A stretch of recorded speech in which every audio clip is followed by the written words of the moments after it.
আসসালামু আলাইকুম।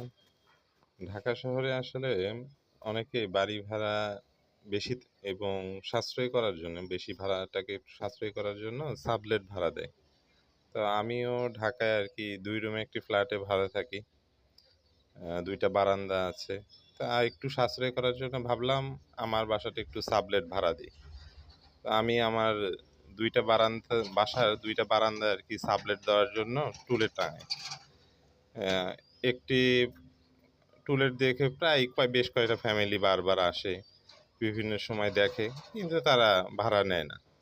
আর আরেকটি ফ্ল্যাটের যে বারান্দা, মানে আমার ফ্ল্যাটের যে আরেকটি বারান্দা, সেই বারান্দায় একটা ফ্যামিলি উঠছে।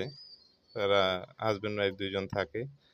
অ্যা ভাড়া ওঠার পরে এখন পর্যন্ত তারা ভাড়া দেয় না। আসলে আমার এই সাবলেট ভাড়াটি এরা ভাড়াই দিতে চায় না। আ তারা সকাল বিকাল গান শোনায়। তারা বলে গান শোনাতেই পছন্দ করে। সিঙ্গার দম্পতি। তাদের এখনো বাচ্চা-কাচ্চা হয় নাই। তো তারা আসলে ভাড়া চাইলেও ভাড়া দেয় না। সকাল বিকাল গান শোনায়।